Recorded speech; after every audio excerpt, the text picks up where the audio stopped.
नमस्कार मित्रों, UP learning अड्डा के इस यूट्यूब चैनल पर आप सभी का स्वागत है। दोस्तों, आज हम सभी जीएसटी अर्थात वस्तु एवं सेवा कर पर चर्चा करेंगे। इससे संबंधित जितने भी फैक्ट्स होंगे उसको हम कवर करेंगे जो बार बार एग्जाम में पूछे जाते हैं। तो शुरू करते हैं दोस्तों। सबसे पहले बात करेंगे जीएसटी के बारे में। इसका पूरा नाम है गुड्स एंड सर्विस टैक्स अर्थात वस्तु एवं सेवा कर। यह एक अप्रत्यक्ष कर है जो वस्तुओं और सेवाओं की खपत पर लगता है। यह एक गंतव्य आधारित कर भी है अर्थात डेस्टिनेशन बेस्ड टैक्स है। इसका आदर्श वाक्य क्या है? तो वन नेशन वन टैक्स। इसके एकीकृत प्रकृति की बात करें तो इसने 17 अप्रत्यक्ष कर और 23 उपकर अर्थात सेस को समाप्त करके इसे लागू किया गया है और इसके वर्तमान ब्रांड एम्बेसडर अमिताभ बच्चन जी हैं। नेक्स्ट, अब हम बात करेंगे जीएसटी के ऐतिहासिक विकास के बारे में। तो वर्ष 2000 में प्रधानमंत्री अटल बिहारी वाजपेयी जी द्वारा पहली बार इसका विचार प्रस्तुत किया गया था और यह विचार जो है असीम दास गुप्ता समिति के गठन पर आधारित था। मॉडल ड्राफ्ट जो है इस समिति ने तैयार किया था। वर्ष 2006 में बात करें इसका, तत्कालीन वित्त मंत्री पी चिदम्बरम द्वारा 1 अप्रैल 2010 से जीएसटी लागू करने की घोषणा बजट में की गई थी। आपको भी बता दें, वर्ष 2003-4 में विजय केलकर समिति का गठन किया गया था और इस समिति ने भारत में जीएसटी लागू करने की एक आधिकारिक सिफारिश की थी। 1 जुलाई 2017 को पूरे भारत में जीएसटी लागू कर दी गई।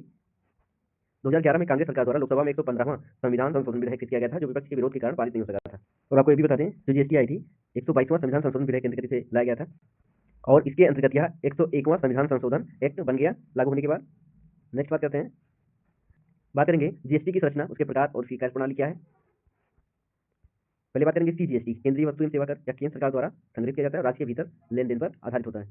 साथ में आपको ये भी बता दें कि जो अनुच्छेद 246 होता है ये आपका केंद्र और राज्य सरकार को यह शक्ति देता है कि जीएसटी से संबंधित कानून बना सके। नेक्स्ट बात करें यूजीएसटी के बारे में, तो यह केंद्र शासित प्रदेश वस्तु एवं सेवा कर का विकल्प है और यह केंद्र शासित प्रदेशों के लिए है।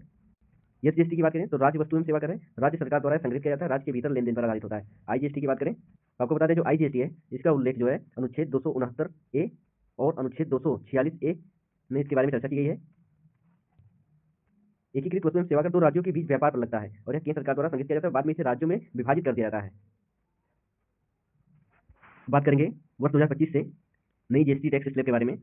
0% में कर मुक्त चीजें शामिल हैं, जैसे खुला दूध, दही, जीवन रक्षक दवाएं जो है, हेल्थ इंश्योरेंस, ये सारी चीजें कर मुक्त हैं। 5% में आवश्यक होती हैं, साबुन, शैम्पू, काफी, कृषि उपकरण, फ्राइड खाद्य पदार्थ, ये सारी चीजें हैं। 18% में मानक वाली चीजें शामिल है, mobile phone, TV, fridge, AC, ये सारी चीजें हैं। और 350 सीसी से कम की जो बाइक होती है, 40% जो होता है ये सिंह गुड्स के लिए होता है। ये एक विशेष प्रकार का टैक्स स्लैब है। और जो ब्लास्टर से पूर्ण चीजें होती हैं, महंगी कारें, निजी जेट हुआ, कोल्ड हुआ, कोल्ड ड्रिंक्स हुआ, तंबाकू उत्पाद, ऑनलाइन गेमिंग, इन चीजों पर लगता है। आपको बता दें, मुख्य रूप से वर्तमान में 5 और 18% यही जीएसटी स्लैब दो हैं। विशेष तरह क्या है, तो सोना चांदी आभूषण पर 3% जीएसटी लगता है। कीमती पत्थर जैसे कि आपका हीरा हुआ, इस सब चीज में आपका 0.25% जीएसटी लगता है। बात करें इसके संवैधानिक प्रावधान के बारे में, तो यह विधेयक जो है 122वां संविधान संशोधन विधेयक प्रस्तुत किया गया था और एक्ट किस रूप में आया, तो 101वां संविधान संशोधन अधिनियम 2016 के रूप में पारित हुआ। विधेयक संख्या 122 है जबकि अधिनियम संख्या 101 है, तो इसमें कंफ्यूजन न हो, एग्जाम में पूछा जा सकता है कि जीएसटी जो है कौन से नंबर का विधेयक संख्या है, तो 122 विधेयक संख्या, जबकि एक्ट नंबर जो है एक्ट संख्या 101 है। बात करें अनुच्छेद 279 में, तो जीएसटी काउंसिल तथा जीएसटी परिषद के गठन का प्रावधान है। अनुच्छेद 246 में केंद्र और राज्य को जीएसटी पर कानून बनाने का अधिकार है। अनुच्छेद 269 तो अंतरराज्यीय व्यापार पर जीएसटी लगाने का प्रावधान है, अर्थात आईजीएसटी का उल्लेख है। आपको बता दें, पहला देश जो है जीएसटी लगाने वाला फ्रांस 1954 में लगाया था और भारत का जो जीएसटी मॉडल है ये कनाडा के जीएसटी मॉडल पर आधारित है, दोहरी कर प्रणाली पर। नेक्स्ट, बात करें भारत में जीएसटी के कार्यान्वयन से संबंधित, तो राज्यसभा से पारित हुआ जीएसटी ये 3 अगस्त 2016 को, लोकसभा से 8 अगस्त 2016 को, राष्ट्रपति की मंजूरी 8 सितंबर 2016 को दी गई और यह संपूर्ण भारत में 1 जुलाई 2017 से लागू हो गया। जो पहला राज्य था आपका असम था जीएसटी बिल को मंजूरी देने वाला, पहला राज्य जो था ये असम था। अंतिम राज्य जम्मू कश्मीर था, सबसे अंत में लागू करने वाला।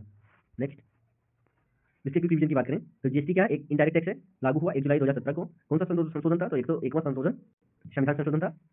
जीएसटी काउंसिल की बात किसमें की गई, तो अनुच्छेद 279 में। जीएसटी परिषद का जो अध्यक्ष होता है वित्त मंत्री। प्रमुख दर वर्तमान में 0%, 5%, 18% और विशेष स्थिति में 40%। जीएसटी आयन अंक कितने डिजिट का होता है, तो 15 डिजिट का होता है। तो जीएसटी आपका क्या है, एक इनडायरेक्ट टैक्स है। जीएसटी से बाहर चीजें क्या है, शराब, पेट्रोलियम, बिजली, जीएसटी से बाहर टैक्स स्लैब पे चर्चा हो चुकी है, 0%, 5%, 18% और विशेष दरों में 40%। इसके इतिहास की बात करें तो वाजपेयी सरकार वर्ष 2000 में और केलकर समिति 101वां संविधान संशोधन 2016 में। इसकी संरचना की बात करें तो सीजीएसटी, एसजीएसटी, आईजीएसटी और यूजीएसटी भी होता है। टोटल 4 प्रकार की जीएसटी होते हैं, 3 मुख्यतः होते हैं। जीएसटी परिषद 279 में 33 सदस्य और इसका अध्यक्ष होता है वित्त मंत्री होता है। धन्यवाद।